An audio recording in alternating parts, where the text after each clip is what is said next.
পোখারা নেপালের দ্বিতীয় বৃহত্তম শহর। কাঠমান্ডু নেপালের রাজধানী ঠিকই, তবে এদেশের রাজকন্যা কিন্তু পোখারাই। লোকে বলে এখানে গেলে নাকি প্রচুর খরচ। ঠিকই বলে, অন্নপূর্ণা সার্কিট বলে কথা, তাই বিদেশিদের আনাগোনা লেগেই থাকে।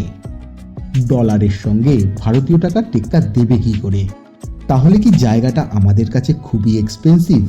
একেবারেই না। সঠিক খোঁজ খবর করে গেলে পোখরা কিন্তু দীঘা মন্দারমণির থেকেও সস্তা। কি ভাবছেন ভুলভাল বকছি? যদি তা না হয় তাহলে এরকম রিল্যাক্স ভাবে সময় কাটালাম কি করে দেখুন তো। নেপাল মানেই পাহাড়ের স্বর্গরাজ্য, আর সেই স্বর্গরাজ্যে এসে একেবারে পোখরা থেকে, পোখরায় আমাদের হোটেল, আর হোটেলের ছাদ থেকে এইভাবে আমার পিছনে যেগুলো দেখা যাচ্ছে, আমিও দেখছি, ও দেখছে, দুজন মিলে অসাধারণ একটা অভিজ্ঞতা। নিজের সঙ্গে নিজে সময় কাটাচ্ছি, কি তাই তো? আর সঙ্গে রয়েছে এই আইস পিকগুলো। সত্যি, হ্যাঁ সত্যি তাই। একেই হয়তো বলে পারফেক্ট নিজের সঙ্গে নিজের সময় কাটানো। নিজে রয়েছি আর সঙ্গে রয়েছে অন্নপূর্ণা, মাচাপুচড়ে, ধবলগিরি, এরা আমার পিছনে, এদেরকে দেখছি আর নিজের সঙ্গে নিজের সময় কাটাচ্ছি। এর থেকে মনে হয় তৃপ্তির আর কিছু হতে পারে না। আর হ্যাঁ, বলে রাখি, সস্তায় থাকা খাওয়া ঘোরা মানে কিন্তু আজে বাজে ভাবে একদমই ভাববেন না। কেন বলছি, এই ভিডিওয় সবই খোলসে করে দেব। তো চলুন জাঁকজমকপূর্ণ পোখারায় সস্তা অথচ রিল্যাক্সে ঘুরিয়ে নিয়ে আসি আপনাদের।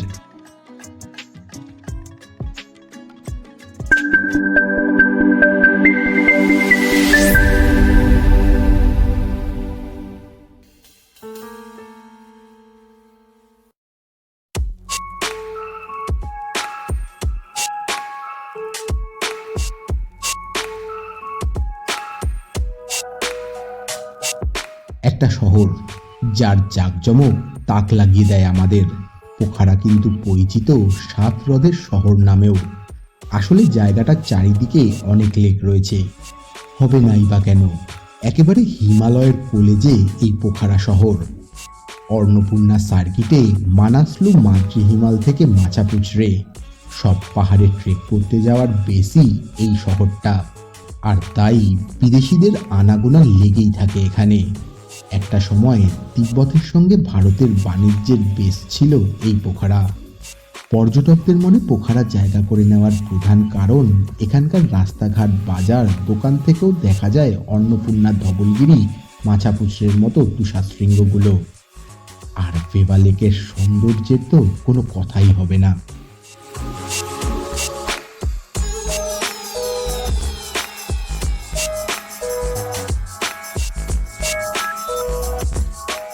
এখানে ঘুরতে এলে মোটামুটি 2 থেকে 3 দিন লাগে ভালোভাবে শহরটা ঘুরতে।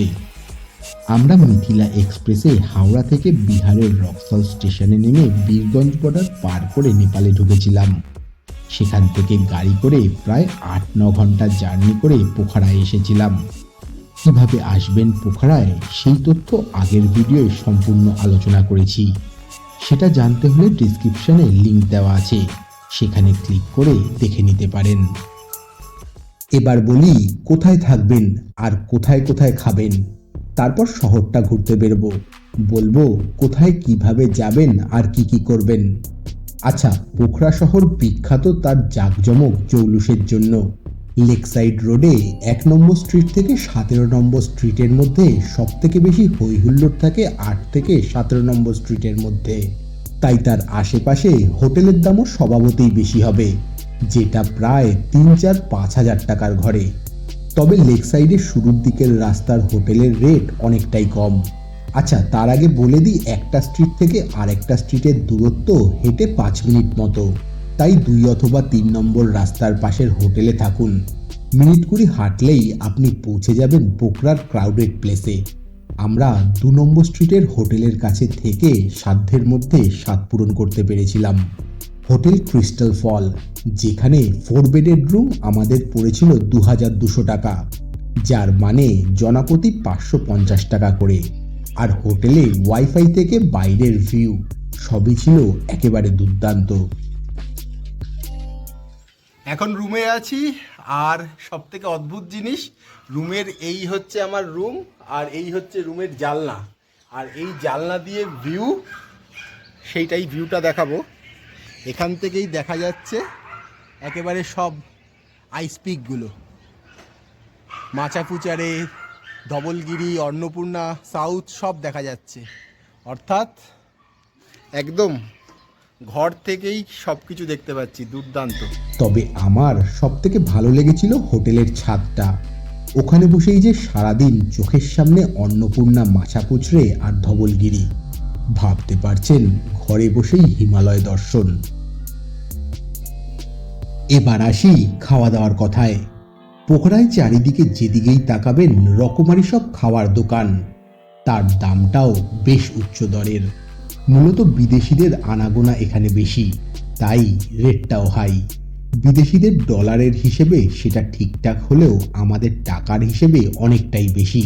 তবে এখানে আমাদের খাওয়ার জন্যও হোটেল রয়েছে, শুধু একটু খুঁজে নিতে হবে আপনাকে। কম দাম মানে কোয়ালিটি খারাপ একদমই ভাববেন না, কারণ আমি বলছি বাঞ্ছারামের কথা। পোখরার 17 নম্বর স্ট্রিট পার করে একটু এগোলেই একটা চৌমাথা পড়ে, সেখান থেকে ডান দিক নিয়ে 3 পা হাঁটলেই আপনার বাঁ হাতে পড়বে অন্নপূর্ণা বাঞ্ছারাম।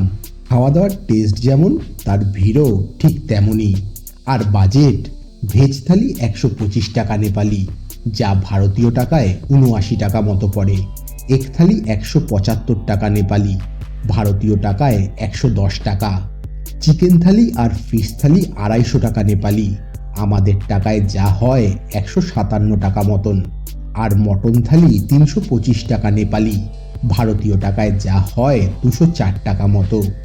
আমরা ভেজ থালি আর মটন থালি খেয়েছিলাম, আমার মতো পেটুককে তা কিন্তু তৃপ্ত করেছিল। চলুন, থাকা খাওয়ার সমস্যা মিটল, এবার শান্তিতে জায়গাটা ঘুরে দেখি। আমাদের পুরো ট্রিপের জন্য গাড়ি বুক করা ছিল, মানে রক্সল টু রক্সল, তাই যেখানে যেরকমভাবে ইচ্ছে হয়েছে ঘুরেছি। তবে পোখরায় গিয়ে গাড়ি বা বাস বুক করেও সাইট সিন করার সুবিধা রয়েছে। সেক্ষেত্রে রয়েছে বিভিন্ন ধরনের রেট। বাসে করে সাইট সিন করলে নেপালি টাকায় 800 থেকে 1000 টাকা খরচ হয়, তাতে আপনাকে 9-10টা পয়েন্ট ঘুরিয়ে দেখাবে। আর গাড়ি বুক করলে 7টা পয়েন্ট ঘুরিয়ে দেখাবে 3500 টাকা নেপালিতে। গাড়ি করে 12টা পয়েন্ট ঘোরালে তার রেট 11,500 টাকা নেপালি, যেখানে আপনাকে পোখারার পাশাপাশি ঘুরিয়ে নিয়ে যাবে Begnas lake, world peace pagoda, Shiv temple আর সারাংকোট পাহাড়ে। যদিও বাসে করে সারাংকোটের সানরাইজ দেখতে যাওয়ার রেট 800 থেকে 1000 টাকা নেপালি, যার মধ্যে রোপওয়ের টিকিটও রয়েছে। যদিও অন্নপূর্ণা কেবল কারে করে সারাংকোটে যাওয়ার ভাড়া 550 টাকা মতো পড়ে। আর ধামপুস পাহাড়ে গাইড সহ গাড়ির রেট 8000 টাকা নেপালি, কিন্তু বাস ভাড়া অনেক কম পড়ে। তবে ধামপুস আর সারাংকোট নিয়ে পরের ভিডিওয়ে আলোচনা করব। আজ শুধু পোখরার আশেপাশে সাইট সিনিং করতে বেরিয়ে পড়ি, চলুন। প্রথমে গেলাম ডেভিস ফলসে। ঢোকার মুখে রংবাহারি সব দোকান, যেন কোনো মেলা বসেছে। আর গেটের ভিতর একটা লন মতো রয়েছে, যেখানে পর্যটকদের সময় কাটানোর নানান রসদ রয়েছে। সেটা পার করলেই পাহাড় থেকে বয়ে আসছে বিশাল জলরাশি।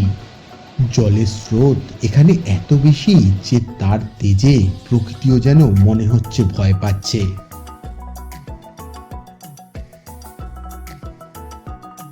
আচ্ছা, ডেভিস ফলসের উল্টো দিকেই রয়েছে গুপ্তেশ্বর মন্দির ও গুহা। পোখরা ঘুরছি, ঘুরতে ঘুরতে এখন গুপ্তেশ্বর মহাদেবের গুহা, তার সামনে এসেছি। জায়গাটা খুব সুন্দর এবং কারুকার্য খুব অসাধারণ। তো সেই গুহার দিকে এখন এগিয়ে যাচ্ছি আমরা। মনোরম পরিবেশে মন্দিরটা কিন্তু খুবই সুন্দর। আর গুহায় প্রবেশ করে বেশ অনেকটা নিচে নামতে হয়। সেখান থেকে দেখা যায় ডেভিস ফলসের একটা অংশ, কিন্তু সেই বিশাল জলধারা গুপ্তেশ্বরের গুহায় প্রবেশ করে কোথায় যেন মিলিয়ে যাচ্ছে, আর তাই এই নামকরণ গুহাটার। সেখান থেকে গিয়েছিলাম দুধগঙ্গা দেখতে। পাহাড়ের জল নিচে নেমে এসে একটা চ্যানেলের মাধ্যমে সামনের দিকে এগিয়ে যাচ্ছে, কিন্তু ব্যাপারটা বুঝতে পারলাম না ঠিক। অনেকে বলছে জলের স্রোত এখানে এত বেশি যে সেই জলকে সাদা দেখাচ্ছে, তাই হয়তো দুধগঙ্গা নাম। এবার চলুন যাই মহেন্দ্র কেভে। ছোট্ট একটা গুহা, তার চারপাশটাও বেশ সুন্দর। গুহার ভিতরে কিছুটা এগিয়ে গিয়ে ঠাকুর দর্শন করে আবার ফিরে আসা, ব্যাস এটুকুই। এছাড়াও আরও অনেকগুলো জায়গা রয়েছে, যেমন international mountain museum, Bindhyabasini temple, Chamere Gufa, Gurkha memorial museum, world peace pagoda, Begnas lake, Matepani Gumba, Seti Gandaki নদী ইত্যাদি। তবে আমরা আর সেসব না ঘুরে সোজা চলে এসেছিলাম ফেবা লেকের ধারে। ফেবা লেকের চারপাশে ঘোরা আর লেকের জলে বোটিং না করলে যে পোখরা ঘোরাই অসম্পূর্ণ থেকে যায়। এখানে বিভিন্ন ধরনের নৌকা আর বিভিন্ন রকম ঘোড়ার রেট রয়েছে, তাই টিকিট কেটে লাইফ জ্যাকেট পরে নেমে পড়লাম নৌকা বিহারে।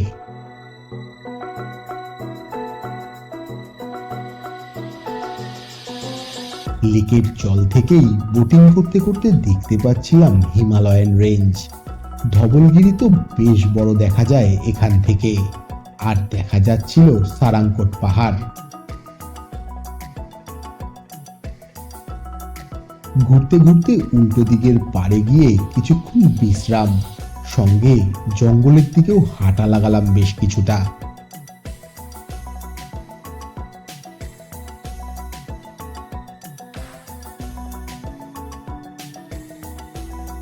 আচ্ছা, লেকের মাঝখানে রয়েছে একটা মন্দির, তালবারাহি মন্দির।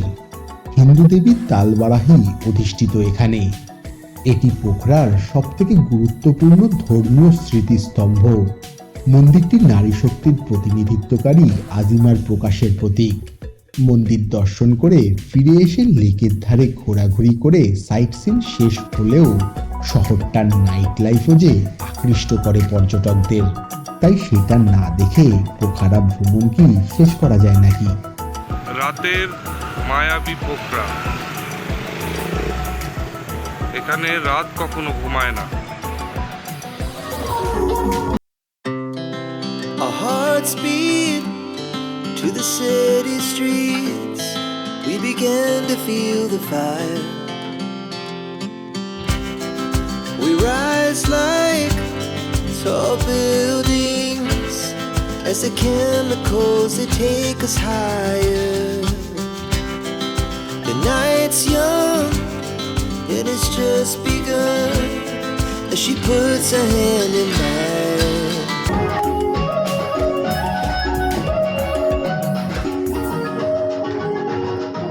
Thank you.